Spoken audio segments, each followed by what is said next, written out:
So let's start off with the chant. And if you know the chant, chant along. Om Asato Ma Sadgamaya Tamaso Ma Jyotir Gamaya Mrityor Ma Amritam Gamaya Avir Avir Maedi Rudrayate Dakshinam Mukham Tena Mam Pahi Nityam Tena Mam Pahi Nityam Om Shanti Shanti Shanti.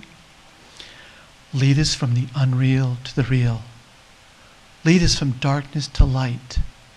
Lead us from death to immortality. O Lord, light us through and through, and ever protect us with thy loving presence. Om, peace, peace, peace to all beings everywhere.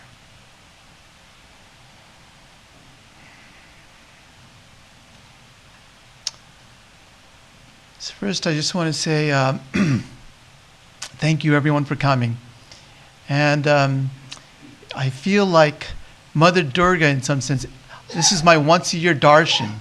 It was 1 year ago that I came and spoke last time. And I can say that the place looks amazing, Swami. It really looks good. You've got all these chairs, and it's very beautiful since the last time I've come. I was here many, many years ago. In fact, when I joined the monastery, I joined in this Ramakrishna Trabuco Monastery. So it has some significance for me, a lot of memories.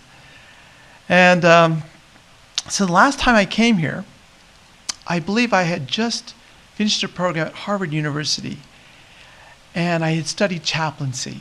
And I talked about my experience in Harvard. And I talked about classes I had taken, like spiritual counseling and chaplaincy. So since that time, I've been in San Diego, and I actually did a internship, is what's called CPE, a chaplain pastoral experience at UCSD. And it's a 4-year experience. It's a very intensive experience where you have classes every week for about 5 hours. There's homework, there's online classes, and then you work in a hospital. I was working at UCSD Hillcrest branch in a palliative care meeting, or in just the regular hospital itself. And you're meeting you're doing about 16 hours of service per week, meeting patients from all types of backgrounds, from all types of religions, and you're trained as an interreligious minister. And so you meet people from various problems. We have a burn unit in UCSD. So you're seeing little babies with third-degree burns. You're coming across patients who are in the ICU. And the first time I went there, I was shadowing one of the staff chaplains, and the mother there, the son had overdosed on fentanyl, and it didn't look good for him. And the mother had to make a decision: do I want to keep my child on? Do I want him to stay alive and be a vegetable for the rest of his life, or do I want to pull the plug? And so it's very complicated. And the mother, in the meantime, is asking the staff chaplain for a miracle. If Christ can raise the dead, why can't he also save my son? So it was a lot of different experiences. And it led me to this idea of today's talk about serving the divine in embodied beings, and specifically serving the divine in human beings. It is a spiritual practice. It's known as falls under karma yoga. And just by show of hands, how many people here make that a part of their spiritual practice, trying to do serving the divine in human beings? I mean, it's whether we are successful. How many people try to, at least? Okay, that's all. That's the operative towards. Okay, try. All right. So today, I'd like to maybe share some tips that I've learned along the way, and gain some insights on what does it mean to serve the divine in human beings. And maybe we can have more of a discussion about this later on, because I'd like to know how you guys also serve the divine in human beings. For a lot of us, just the Swamis have told us, before you start any action, just recognize the person you're serving as a divine. And in the midst of your action, try to think of God sometime during the action itself. And at the end of your service, offer what you've done to the divine itself. Offer the fruits to God. So this is kind of like the way that we've sort of like in a general way. Today we're going to go explore a little bit more in depth. What does it mean to serve the divine in human beings?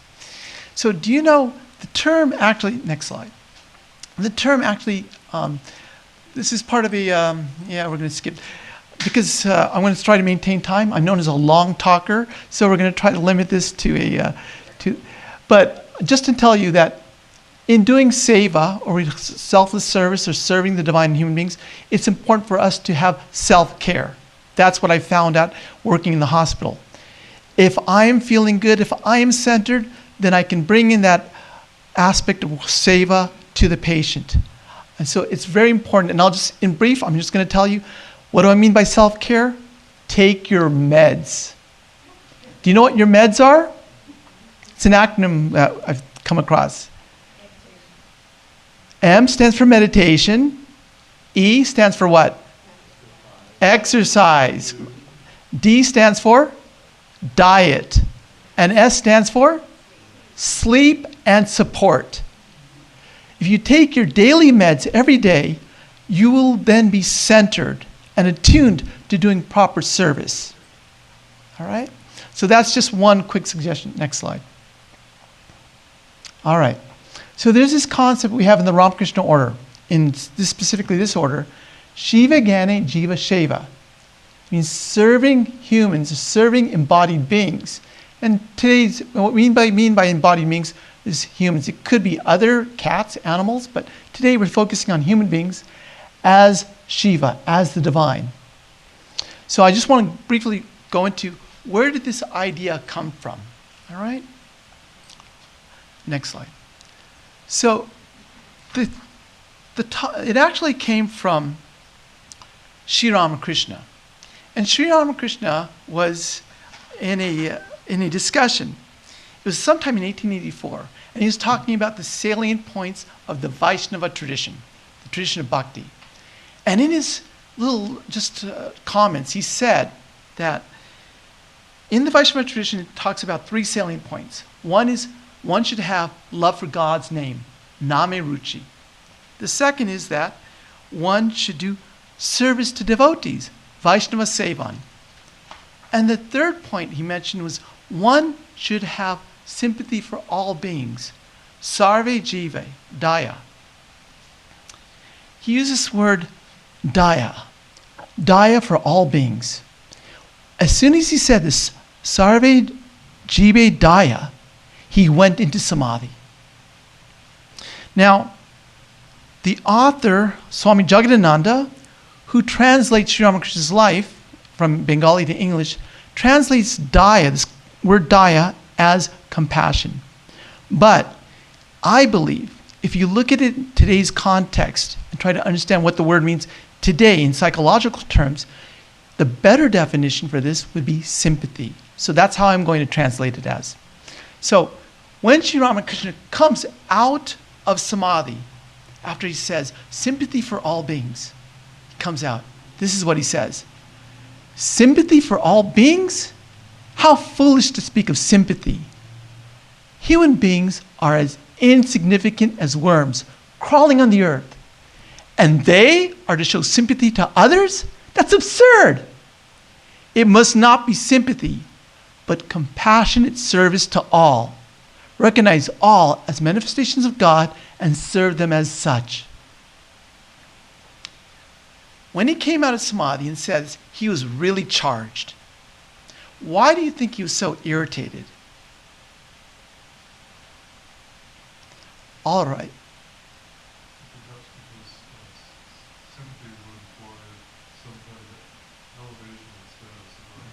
Very good, very good. So we're going to listen to Dr. Sinclair, who's going to explain to us the difference between sympathy, empathy, and compassion. Sympathy, empathy, compassion. These three words often get used synonymously, but there are some important differences. When you think of compassion in particular, what comes to mind? How is it different or similar to sympathy and empathy? It can be tricky to tell between them to begin with, but knowing what compassion really is crucial when researching these topics. Here at the Compassion Research Lab, we've conducted extensive research on compassion. We've looked long and hard at what it is and how it differs from sympathy and empathy. We did this by reviewing the scientific literature and by speaking with patients directly about their experiences. Both the literature we reviewed and the patients we spoke to gave us a comprehensive understanding of the true nature of compassion. To illustrate, let's imagine you're a patient recently diagnosed with cancer. Your outlook is good, but you're worried. On top of all of this, it's happened right in the middle of a big move. Hearing about this, you notice your family, friends, co-workers, and healthcare providers all react in different ways. Oh my goodness, that sounds awful. Are you going to be okay? I'm so sorry. It must be horrible. Thinking of you, this is sympathy. It's a pity-based response based on a lack of understanding. It makes people say things that make them feel better, but it doesn't do much for you. Then there are others who try to understand what it would be like for them if they were in your situation by trying to feel what you are feeling. They tell you that they know what you're going through. They imagine what it would be like for them to be in your shoes. They might tell you that they have gone through something similar. This is empathy. It makes you feel heard, understood, and a bit better about your situation. But then there are those who try to really understand what it is like for you to feel what you feel, and who aren't afraid to suffer with you and to do something to help. They actively listen, they're kind, they're loving, and they genuinely seek to understand you and your unique needs. But then they go one step further and show up on the weekend to help out with the big move. They haven't said they feel sorry for you. They haven't just understood you. They have been selfless and done something to help. They aren't afraid to engage you in your suffering. They understand you and what you actually need, not just what they would want if they were in your shoes. Most important of all, they actually do something to improve your situation. That is compassion. Sympathy, empathy, and compassion may seem similar, but for those experiencing suffering, the differences are obvious and impactful. Patients told us that sympathy was unwelcome and unhelpful. They told us that empathy was better because it attempted to understand what it would be like to be in another person's shoes. But compassion took things to the next level by understanding and addressing a patient's needs in a personalized manner, not just through words or feelings, but by putting their ego aside and by getting their hands dirty in order to actively engage and alleviate a person's suffering. So why Ramakrishna was so irritated, I believe, was he wanted to get rid of that feeling of sympathy, the feeling that you are above looking down at the person. He wanted you to be able to identify with the person's problems and then from the heart feel for them and do something about it. That is compassionate service. That's compassion. So it's a matter of what Ramakrishna meant by compassion here. Compassionate service, seva, is a warm-hearted concern that unfolds when we witness the suffering of another and feel motivated to do something about it. A good example of what we mean by compassionate service is there's a Swami who was back in the 1980s, Bon Bihari Maharaj. He used to work in the hospital in Benares. He's now passed away. But during that time, he used to serve patients in the hospital. And he'd actually label patients as patient Narayana, calling them gods. And what happened was one day, he was serving a person. He used to sponge bath the patients, and then he'd feed them. And one day, after he sponge bathed all the patients, he was feeding all of them. He saw this one particular patient was sleeping. So he didn't bother him sleeping. And as he was waiting for the patient to wake up, he thought to himself, this body is so tired, it's starving, it's only had a cup of tea at 7:30 in the morning, but there's still the need to wait for the patient to wake up and serve them. So the patient finally woke up at 2:30. And when the patient woke up, Bon Bihari Maharaj went, washed his face, warmed his food up, and served him with his own hands. While the patient was eating, he looked at Bon Bihari Maharaj and said, "Swamiji, you haven't eaten yet. Even my own family members don't serve me like this." They both ended up looking at each other, and tears of joy started flowing in and through them. This is an act, I believe, of compassion. And what Ramakrishna wanted then, why he was so energetic, sympathy to others? Who are you to show sympathy? He wanted to hammer away the egotism of the giver, the sense of that superiority complex that we have, the sense that the person is dependent on me. I'm the savior. I'm the one with the answers. They should do what I tell them to do. The sense of that, the power that the giver has, that they think they have over the other. That I'm calling the shots. Look, I'm an expert in the field. I have something you don't have. How magnanimous I am in giving it to you. The sense of prestige and pride we have as the giver. He wanted to hammer that away by saying, we think, I'm such a good person. I serve my parents. What a good boy I am. And finally, he wanted to eliminate the sense of entitlement that we feel as the server. When we give to a homeless person, it's like, you owe me. After all I've done for you, show me some gratitude. Where's the love? This is what he was so energetic about, and so much to try to infuse, to eliminate that sense of that egotism, that sympathy that we sometimes have, that subtle presence when we open up the door for someone, somebody who's maybe 20 feet away, and we wait for them, and they come, and they pass through the door.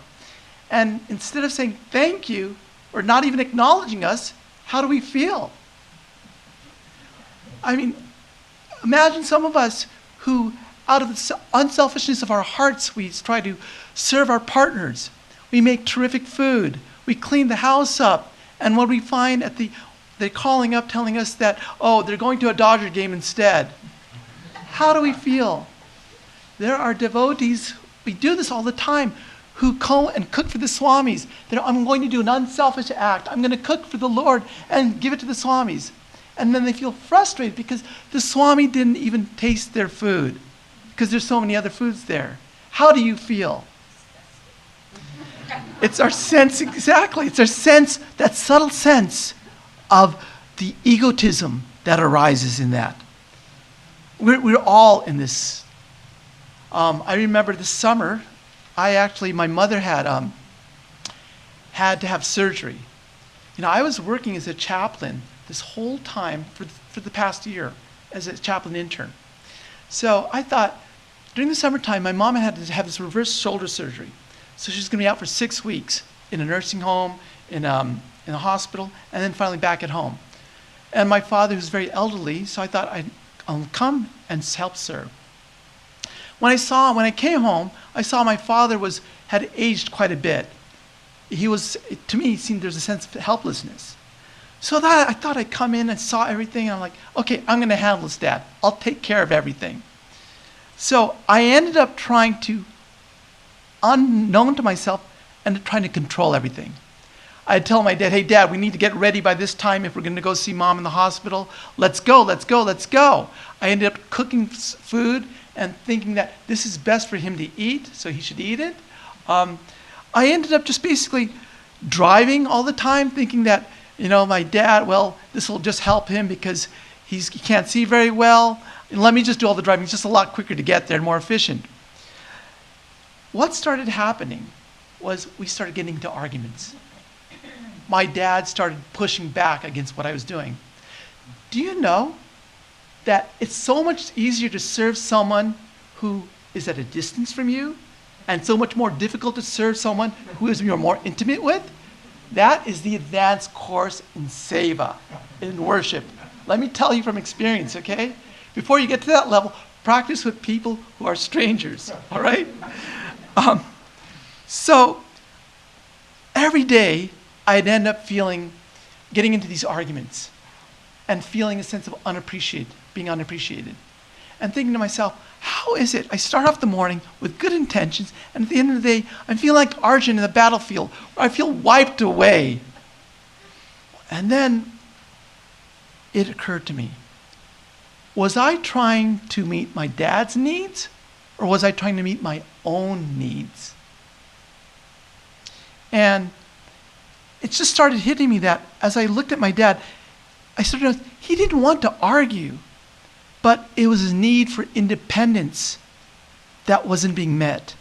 His need for respect and dignity that wasn't being met. And when I observed this, my attitude started to shift. Instead of making demands, I started making requests. I started asking my father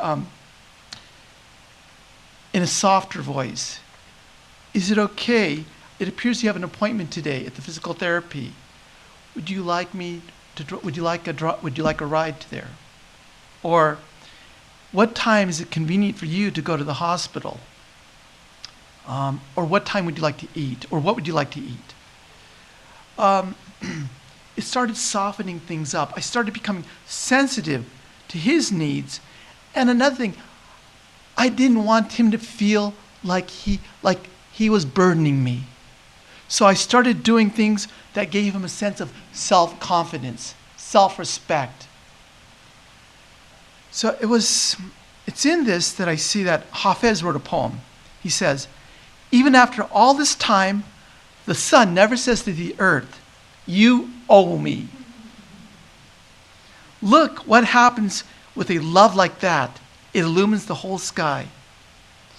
So what we see here was that what Sri Ramakrishna wanted to say here, I believe, was that he wanted to make the giver more humble and the receiver worthy of worship. Let's dignify them. Let's put them up on the pedestal here. So that was the great insight of Sri Ramakrishna. And Swami Vivekananda was there at this meeting. He heard all these things. And then he got another insight from this. So before I go on right now, I just want to see, how is that tracking with you guys? This concept of sympathy and compassion. Can you guys relate to this? Is anybody, I just want to take a look. I believe that a lot of this sometimes we need to process. Does anybody want to share an experience of what they felt, sympathy or a compassionate service they have done? This is not, sure. I think different situations have different capacity Mm-hmm. to serve in this time. I remember before my dad and my mom passed away, we had friends, and we had acquaintances, and you don't know what to say. Mm. You just don't have the capacity. So it wasn't until I was doing that I had more capacity. So I just strongly feel before them. Right. I didn't have capacity. So I think as we emphasize this, we also need compassion for those who corresponding can't do anything more than what appears to us as sympathy. Right. But it appears to me then you're saying this compassion is something then not only felt, but it's learned. Because you're telling me then it wasn't until you went to through the experience of your parents passing away that you learned what that meant, then you can better be able to identify with another person who's gone through that. Is that correct? Yeah. And the other thought I was a prayer of one guy who said that you could ease a burden of your heart by having a healthy sense of attachment to the specific. Mm. Mm. I think in this, there's something that message comes back here, is that the giver, have a healthy sense of attachment from a specific outcome. What's appreciated or not, it's not the issue. And if you're trying sincerely offer compassion and use sympathy, well, that's another problem, not what you have. Right. So Right. a healthy sense of detachment is a good service on a specific outcome. Right. In other words, are you saying then, like in the Gita, it says that you have the right to the work, but not to the fruits thereof, not to the outcome, basically. The outcome is dependent on a higher power, let's say. Very good. Anybody else wants to add anything else? Yes. Can you speak up a little bit louder so everybody can hear? He reminds me of a situation where my cousin had miscarriage, and I knew how badly she wanted that pregnancy to work and have a baby, and I knew how hard, how hurt she must feel. She lived in another state, so it's not like I could just go over and talk to her. I was so stuck not knowing what to do for her, because I was afraid that anything I would say would be the wrong thing and make it worse. Right. So I got stuck and I didn't do anything. Mm. And then when I talked to her and told her, she said, I wish you would have just done something. And I said, well, what could I have done? What could I have said? And she said, all you have to do is ask me. Mm. And I'm like, oh my gosh, I didn't think of that. And ever since then, that stuck with me. And whenever anybody's going through something difficult or suffering, it's like, oh, Laura told me, just ask them for that. And then that fills you with compassion, and then you know what to do and how to be there with them. Right. And you just give them what they ask for. Right. I love that. I think if it's very sincere, they can feel it. Is there anything I can do? Not from a sympathetic, there's a feeling, there's an energetic resonance that they feel, yes, what you say is genuine. Yes, I do need this help. So yes, you're absolutely, I think a lot of us are stuck in that situation. What should we do? And you're saying basically, it sounds like just ask, but humbly, just ask, yeah. There's one more hand before we go on. Is there anybody else that wanted to say anything? No? Okay. Oh, thank you. It's a very nice subject. Truly, you always bring it here. One of the things, I was working in the cancer center as a holistic practitioner. So we had a teenager that she had very severe cancer, and she didn't want to talk to any staff.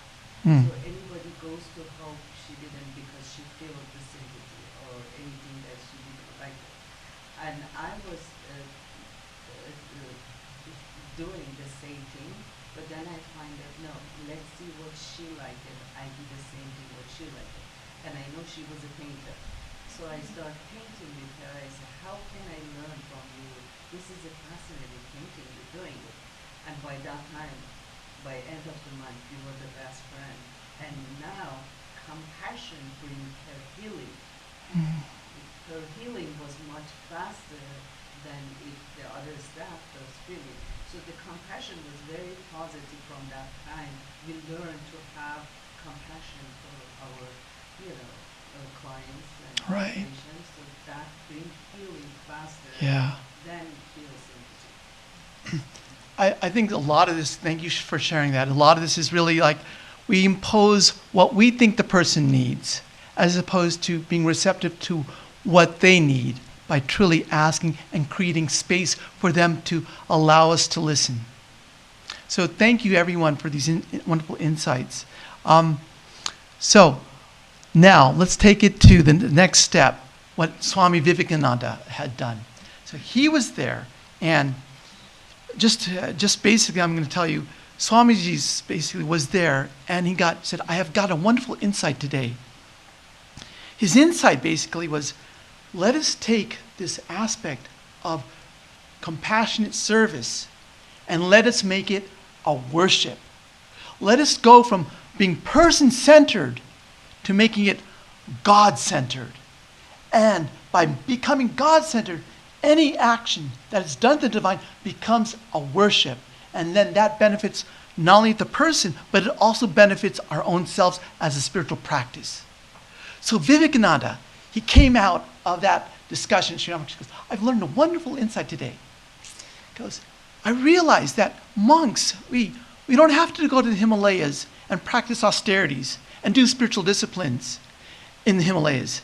Instead, We can stay here in society and learn to see our fellow beings as different expressions of the divine and serve them as such.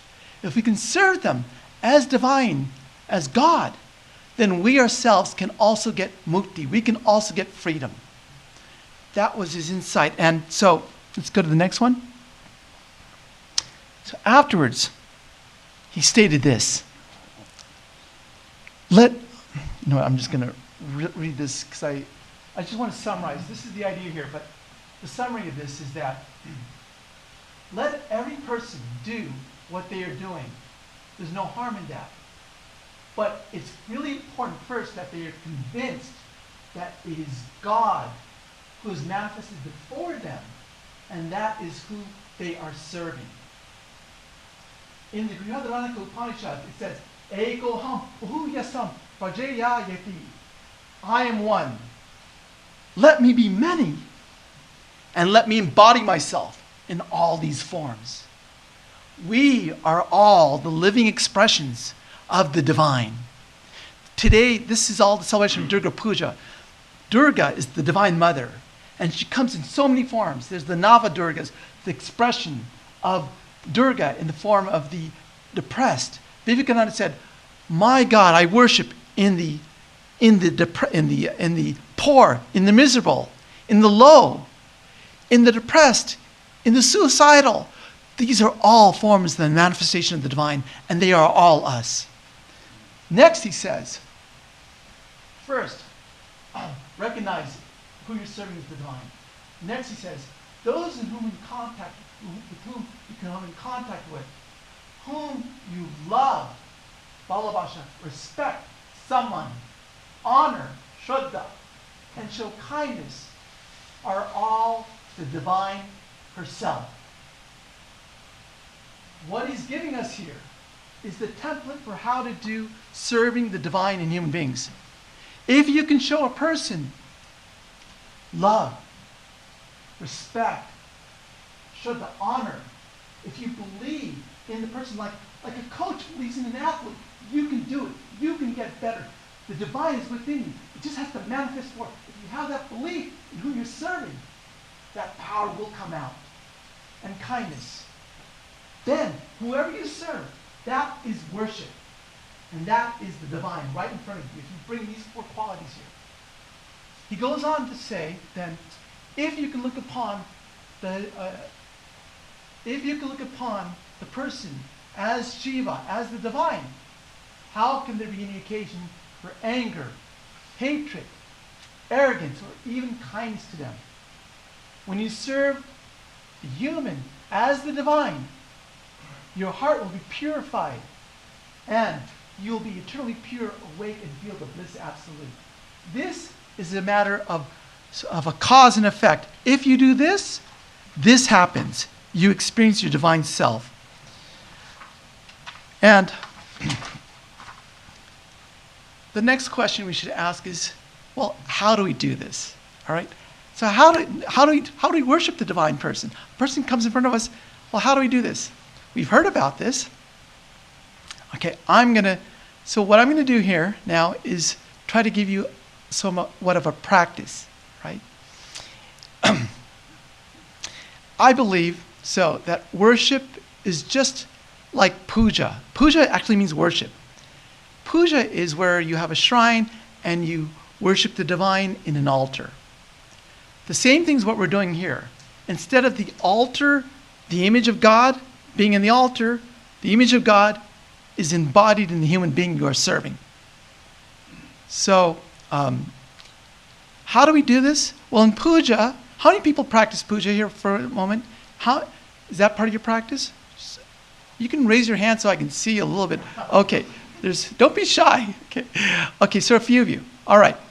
So, in order, what I find, to make this a practice, serving the divine in human beings, you can't say, I'm going to do this to everybody.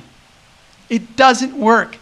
It is a practice, just like meditation is a practice where you meditate maybe for 5 minutes to 10 minutes to an hour, however long. You can do the same thing to hold the attitude, to do the techniques. You need to make it a small practice. As you start to get better and better, it'll bleed into and you can extend it. But it is a practice. All right? So let's make that clear. I don't want you to have this general attitude that I'm going to see God in everybody and serve God in everybody. To me at least, who can do that? Enlightened souls. Who realizes that if you do this, then you don't experience anger, don't experience arrogance, you don't experience, while you're doing this, enlightened souls. The rest of us, while we're doing this, we're going to experience anger. We're going to experience hatred. We're going to experience all this stuff. All right? So let's be real. Okay? That's what we're here to do. Let's be real. So, first part of the practice is, here is then what I call, there's 3 phases in puja when you do worship. Preparation, next slide. Preparation, engagement, and surrender. Processing and surrender. So the preparation part. When we prepare to do karma yoga, to do serving the divine in another human being, the first thing we have to do is tune into the divine and become centered. All right. We don't have enough time to do this. I was going to do a little grounded meditation with you guys, some simple grounded, but the idea of this meditation is that to sort of feel into your body, and even before I begin to go and serve another human being, I try to make my body soft and pliable. I try to release all the tension within myself. So a simple meditation is just starting from your feet. Breathe into your feet. And when you exhale, relax the feet. Breathe into your legs. Feel the prana flowing into your legs. And as you exhale, relax the legs. Let go of the tension. Let go of what you're holding. Breathe into the body. Feel the prana going into the body. And then when you exhale, relax the body. Sense into the tension, the face, the jaw, the brow, the tightness that you're feeling, all the shoulders. Release, release, release. So that you are soft, pliable, and what we say, you are centered. You're sattvic. And and before you begin this, you really need to have a daily practice. That daily practice should include your meditation, your self-reflection, your prayer. And the purpose of this is not only to create a relaxed predisposition, but also it helps you create a sense of detachment, a sense of spaciousness, so that when someone says something to you, you're less reactive. Also, it helps you become one-pointed. When you come into the shrine, what happens is your attention goes to the deity that you're going to be meditating or worshiping on. In the same way, when you come into the presence of who you're going to serve, when I go into a hospital room and I come in, my presence is on the patient. Everything else becomes obsolete. And another thing that helps, just quickly, is that breathing. I cannot emphasize how important breathing is. Just simple breathing exercises. Let me just give you a quick example, because our time's going to be running out. One technique, really, if you find yourself getting overwhelmed, emotionally worked up, when you're doing this active engagement, they trigger you, they hit your buttons. A simple technique is called stop. What stop is? S stands for stop whatever you're doing right now. T, take 3 deep breaths. Just take 3 deep breaths. In, out. In, out. O, observe where you're feeling the tension. Every emotion has a correlation within the body. It's stored in the body. Observe where you're feeling. If you put your light of awareness, if you put your attention on the tension point, it starts to melt away. I don't know why. It's like the light of awareness focusing in, the tension melts away. And then P, proceed. It's a way to just get back into center. And I want to mention then finally is also, it helps to chant a mantra. If you have a mantra, fine. If you don't, find something that resonates with you. But by chanting the mantra in a prayerful way, what you're doing is that With every chant of the mantra, you're asking for God's guidance. You're asking for God's presence. You're feeling God's wisdom come into you.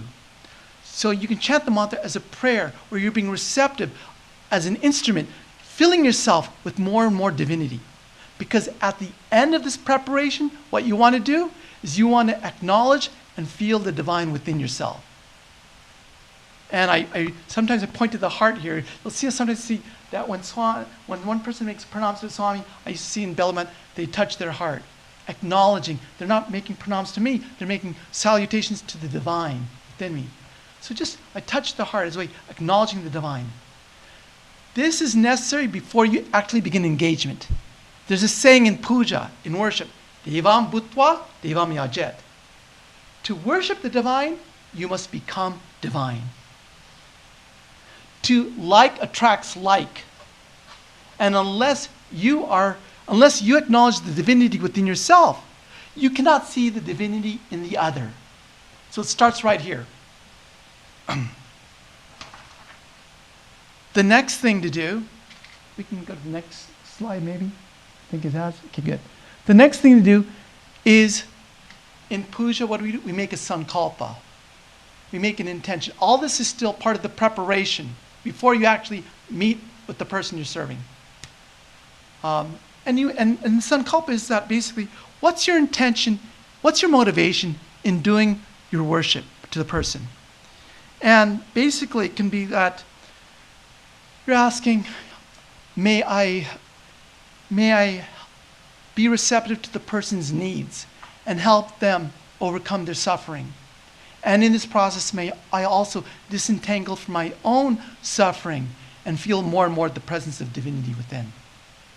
One simple prayer that one of our Swamis used to tell me is like, "Oh Mother, today I have to serve, but please see to it that what I do is in accordance with your will.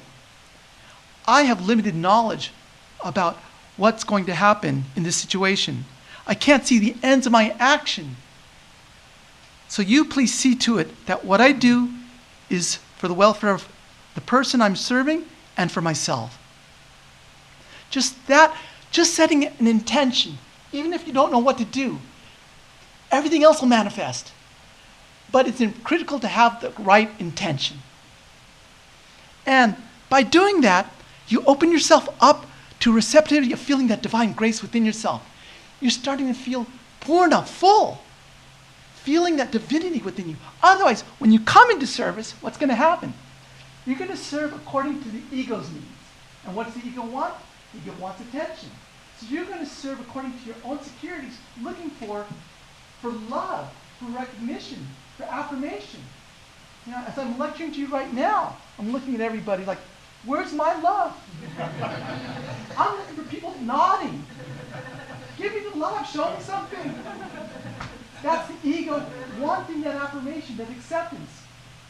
But if you tap into the divine through your meditation, through prayer, you become full.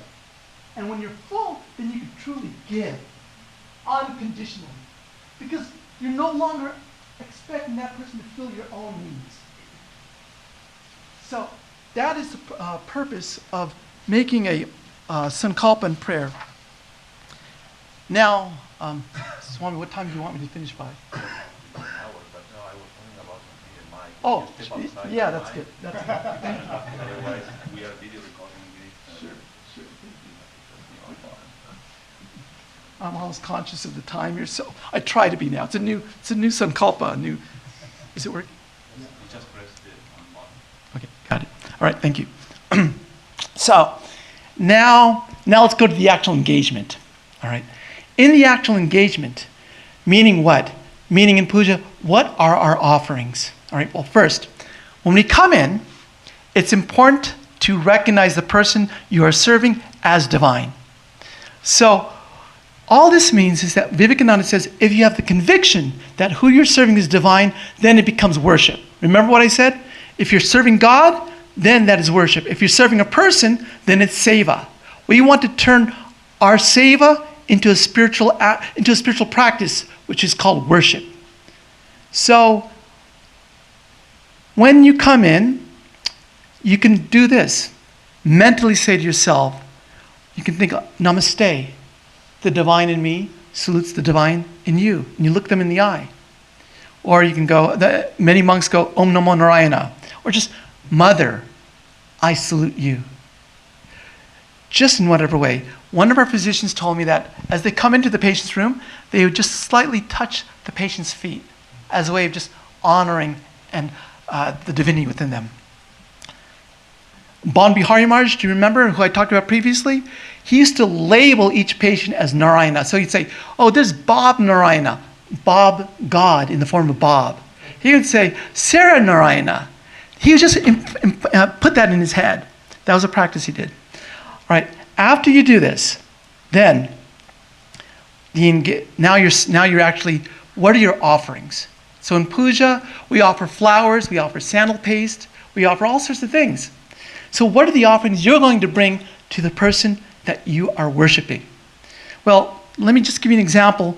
Bon Bihari Maharaj, again, the person who worked at the, he actually used to see the living presence of God in who he was serving. So he said one day that, it's true, I cannot go see Lord Vishwanath in the temple in Benares. It's the main deity in Benares. But I don't regret it because I see him right here in front of me in who I worship. For instance, when a Narayana, when a patient in the form of God comes, I pour saline water or hydrogen peroxide on the wound, and I think I'm pouring water on Lord Shiva. After that, I apply some ointment, and I think I'm offering sandal paste to the Lord. Then I place gauze, and I feel I'm offering a bilva leaf to the Lord. And finally, I wrap the patient with a bandage, and as I do that, I chant japa. In this way, I feel I'm serving the living manifestation of God.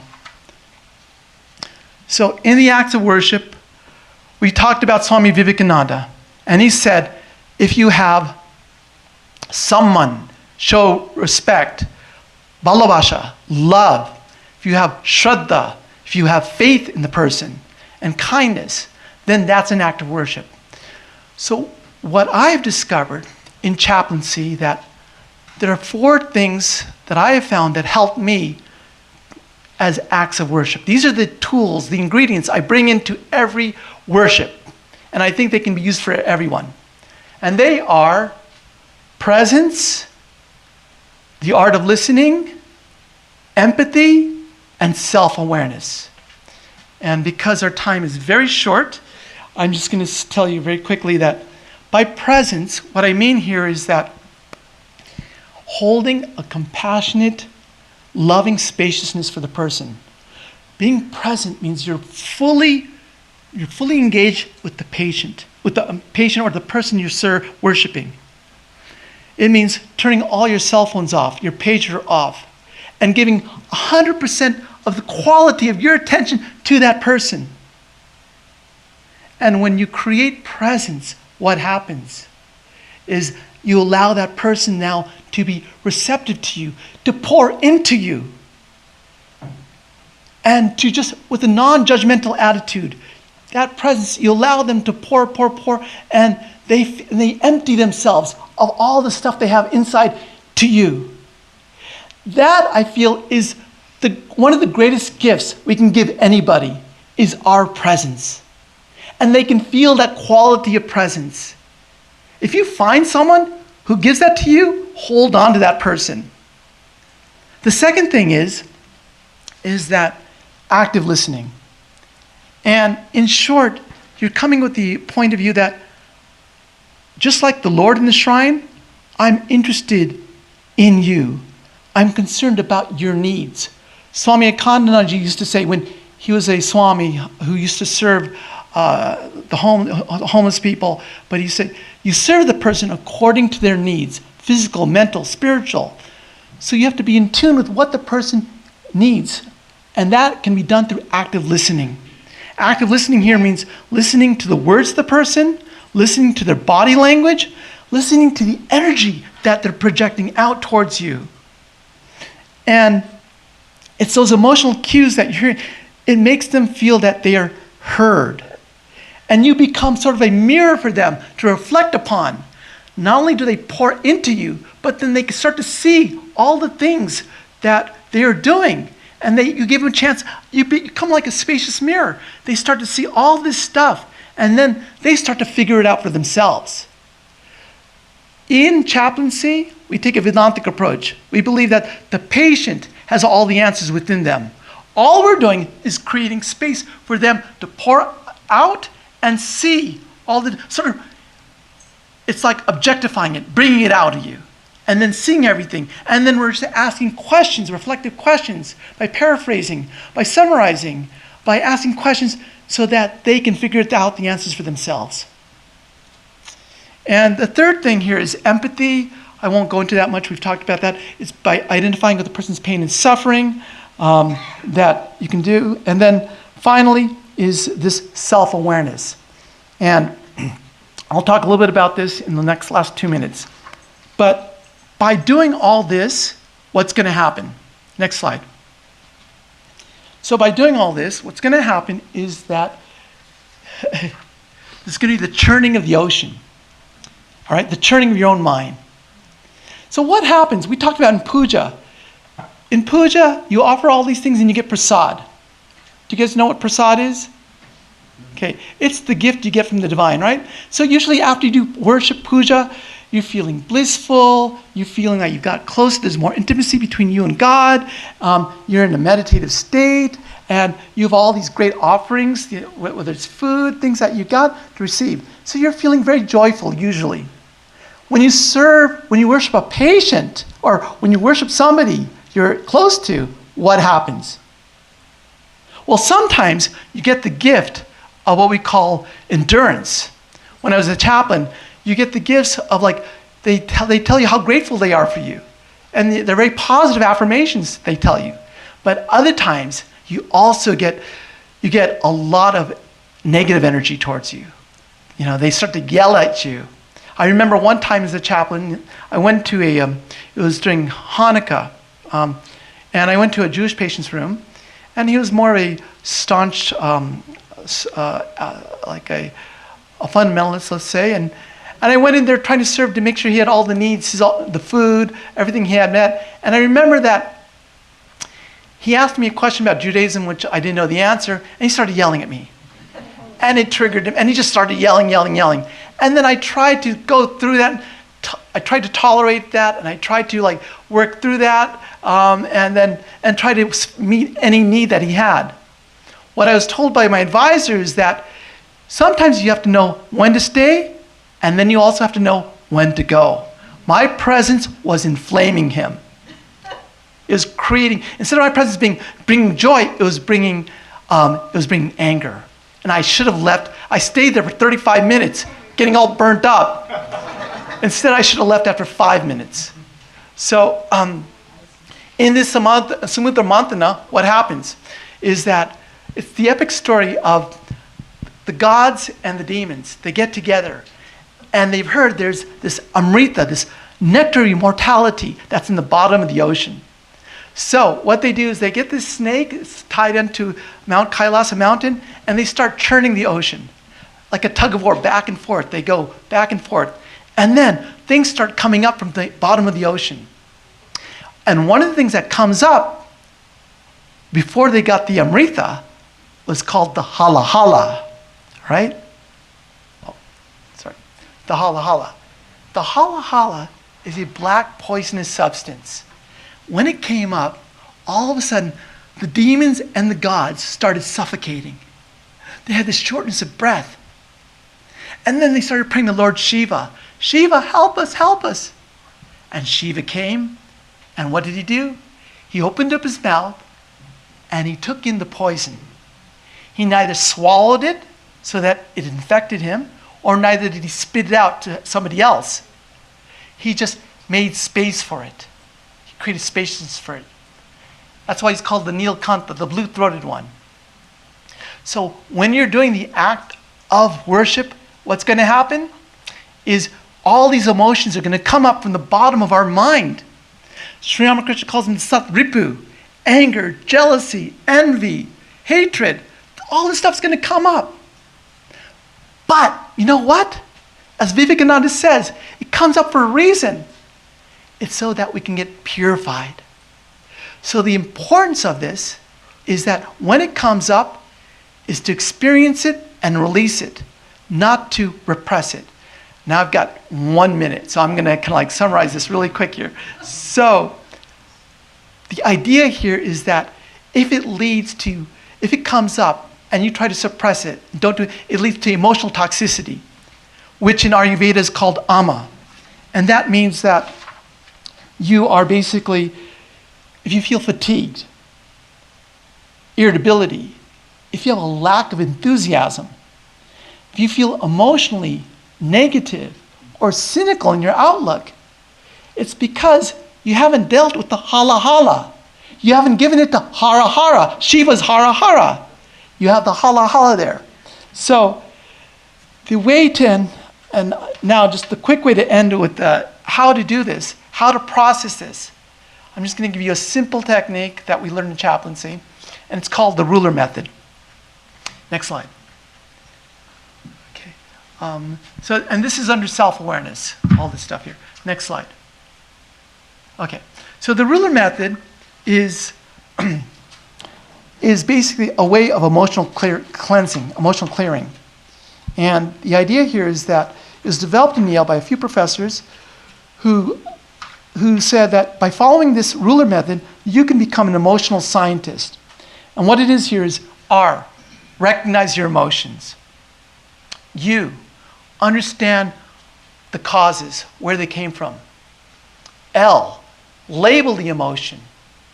E, express that emotion appropriately. And R, release that emotion. Next slide. So by recognizing the emotion here, okay, go back, sorry. So by recognizing the emotion means basically, what are you feeling in your body? Are you feeling a pleasantness or unpleasantness? Are you feeling energized or drained? Do you feel any tension in your body? The reason we did the meditation that you do in the beginning is that, do you feel any tension? And where do you feel it? So sense into recognize what you're feeling. R, you, next slide. Understand what that emotion is. Why did it arise? And basically the idea is that you can ask yourself, did somebody cause that emotion? Did somebody trigger you? Was there a situation? Was it a memory? Why did it arise? Next one. L, label it. Now this is probably, I find, the most difficult thing. My experience when I've gone to different retreats and seminars, and when they've gone in like mixed with co-ed, men and women, they ask us, what are you feeling? I find surprising, and I'm in this camp, that most men, when they ask us, what are we feeling? We go into a state of what's called shushupti, the third state of awareness. It's a state of blankness. When you ask me, what am I feeling? I'm feeling nothing. It's like blankness. It's like, it comes after dream. It's dreamless sleep. And the reason is that we're just not used to understanding, we're not used to noticing the tension within our body, and we don't have a nuanced vocabulary to describe what we're feeling. So in a simple way, if you look here, you can think that this is called a mood meter. And it's a simple way, and just let me go here really quick. It's got low energy, high pleasantness, and low pleasantness. So a simple rule is that, how are you feeling right now? If you have low energy, but you're feeling good, maybe you go to a meditation, or maybe you're in this talk, so you're maybe feeling serene, maybe feeling comfortable, peaceful, right? If you find this talk boring, then you're going to feel a low pleasantness, and you're not feeling quite well. So you're feeling maybe you're feeling a little bit tired, bored, apathetic, right? If you drove here and you got cut off by somebody, you would have high energy, unpleasantness, and you'd feel peeved, you'd feel irritated, engaged, enraged. And suppose after this, maybe you're going to a kirtan concert. So you're going to feel high energy and you're going to be feeling pleasant. So you'll be feeling enthusiastic, exhilarated, or upbeat. It's just a way to be able to find what it is. And what I found is that when you can find the word, it comes out. It's like all of a sudden, that's it. And there's a release. Next one. So what are you feeling? What am I feeling right now? I was feeling anxious in the beginning because I haven't done these lectures in a long time. And I felt something, I feel it in my stomach for the most part. And this is all new for me. But as we're talking, I'm feeling the stomach starting to get less anxious and just getting into more exhilaration. Now the idea is then once you can label it, then you need to express it. And it's important how you express it, because usually if I tell you, how are you feeling? You may say, I'm angry. If you use that vocabulary, I am angry, that's a sense of an identity. And it means then I really can't do anything about it because that's who I am. So watch your vocabulary. If you use instead, it's like, I feel angry. That's a sense that then the anger is not, it's like the ghost, it's not within you. It becomes, you're the subject, it becomes observed, it becomes out of you. Because if I feel angry, then I understand that anger can come and can go. It's not me. It's something I feel at this moment. And I'm empowered to do something about that. So here the idea is that basically we talk about is that, and expressing, also, a lot of people write it down in a journal. And why is it important? Because the next one. It's important because once you can do this, then you have a way to release it. And what I mean by releasing now is that here you can release it as a prayer. Why a prayer doesn't work is because it's not coming from the heart. Here, if you can recognize what you're feeling, if you can understand it, if you can label it, and if you can articulate it, then you have a prayer that's sincere. And at that point, now you can offer it to the divine. Sri Ramakrishna, there's a quote here, but Sri Ramakrishna used to tell Girish Ghosh that, you have all these vulgar words that you say. Let me just get the exact quote here. Sri Ramakrishna told Girish Ghosh, you may utter abusive and vulgar words, but that doesn't matter. It's better for these things to come out. There are some people who fall ill on account of blood poisoning. The more the poisoned blood finds an outlet, the better it is for them. You too will be pure day by day. In fact, people will marvel at you. So the point here is, who do we release it to? If we release it to our fellow human beings as an act of anger, we get more samskars, we get more emotional trauma. If we release it to the divine, it becomes an act of freedom. It's like you take, so Swamis have said, basically, I take this anger that I feel within me.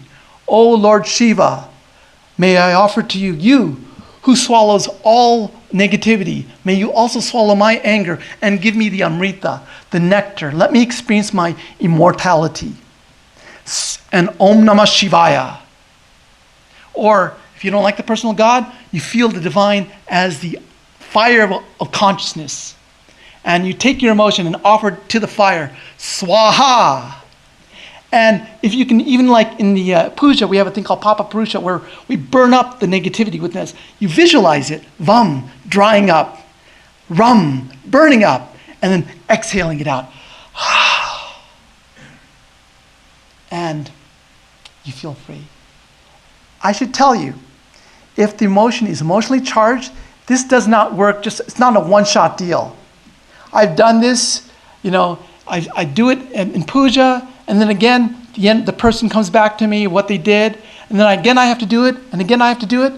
I keep doing it, but every time I do it, the emotion is less charged.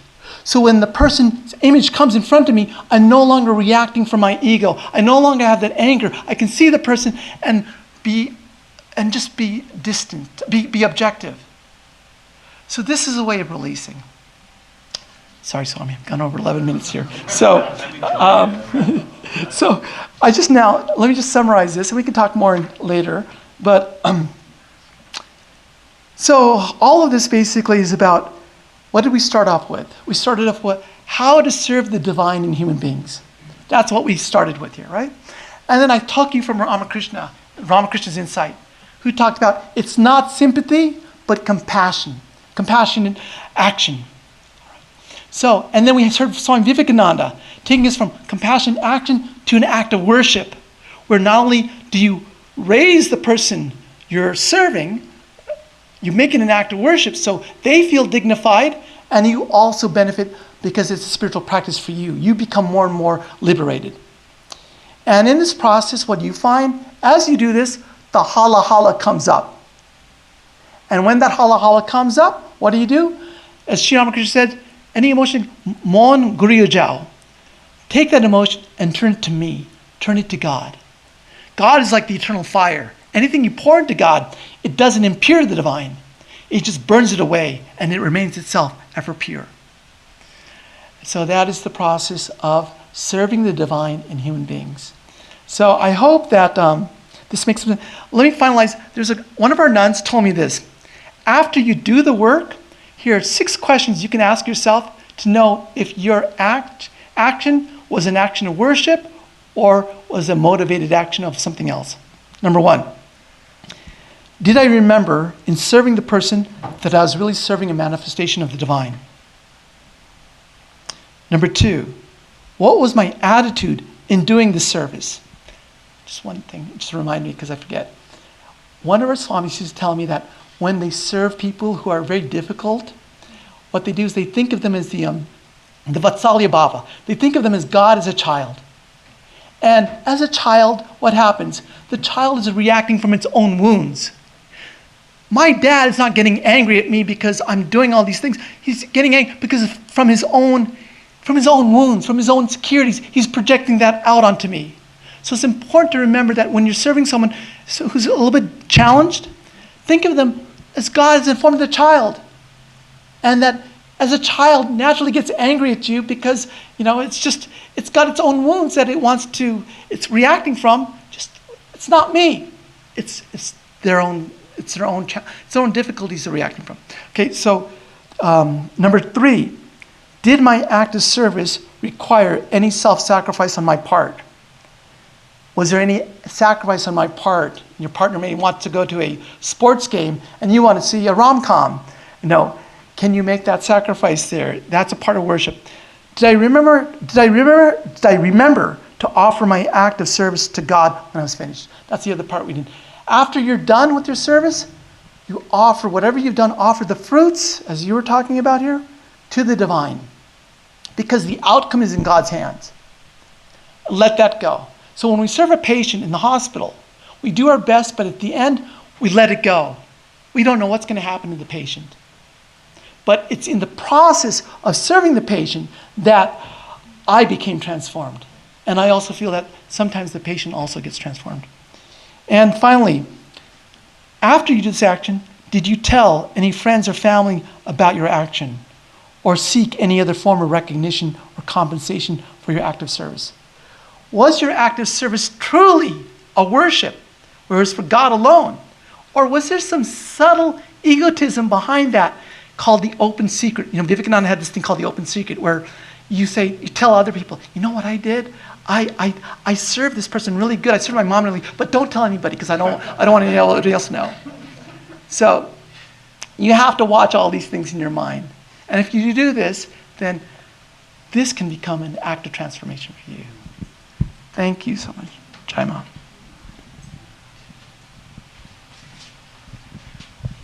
Thank you so much, Maharaj. I love the open secret. We all do. Let them take care of it. They will spread the news. So next Sunday, Swami Harinamananda, he's the head and spiritual minister of the Vedanta Society of Southern California. He'll be here giving a talk at 11 a.m. Worship God as Mother. As you all know, we are honoring the Divine Mother in these days. There are 9 days. I think we have a few days left. This is a very, very auspicious time to remember God as Mother. Also, she will remove all our limitations. Good time for prayer. And he'll be talking about God as Mother. Next Sunday, also remember when Sarvadevananda is here, we have a potluck. right after the talk, after the Q&A actually. So bring your contribution, a vegetarian dish and a dessert. On Wednesdays, we host the scripture classes in our library. Everybody is also welcome to come at 6 or 6:30 for our meditation in the shrine. We have Arati. Well, we open the gate at 6. So you can spend more time in the shrine. 6:30 is Arati. And then 7:30 is our talk here in the library, a scripture class. We are presently working on finding the treasures from the Song of God, the Bhagavad Gita, chapter number 6, the Yoga of Meditation. Again, every Wednesday at 7:30 the class, 6:30 Arati. Everybody's welcome. I think that's it. Let's give Swami a few minutes. He will close with a chant, and also he will meet you there at the door and greet you all as you leave. You can join him in the library for a Q&A and discussions. Thank you so much for coming.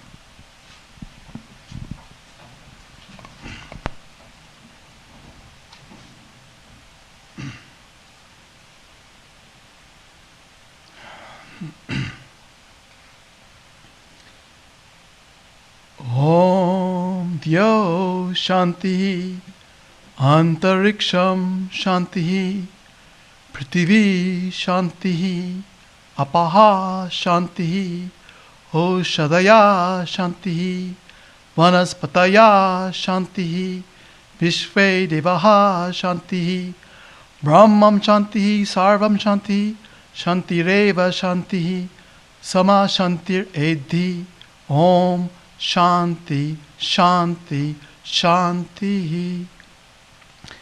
May peace radiate in the whole sky, as well as in the vast ethereal space everywhere. May peace reign all over this earth, in the water, herbs, and trees. May peace flow all over the universe. May peace emanate from the Supreme Being, and may there be peace and peace alone. Om. Peace, peace, peace to all beings everywhere.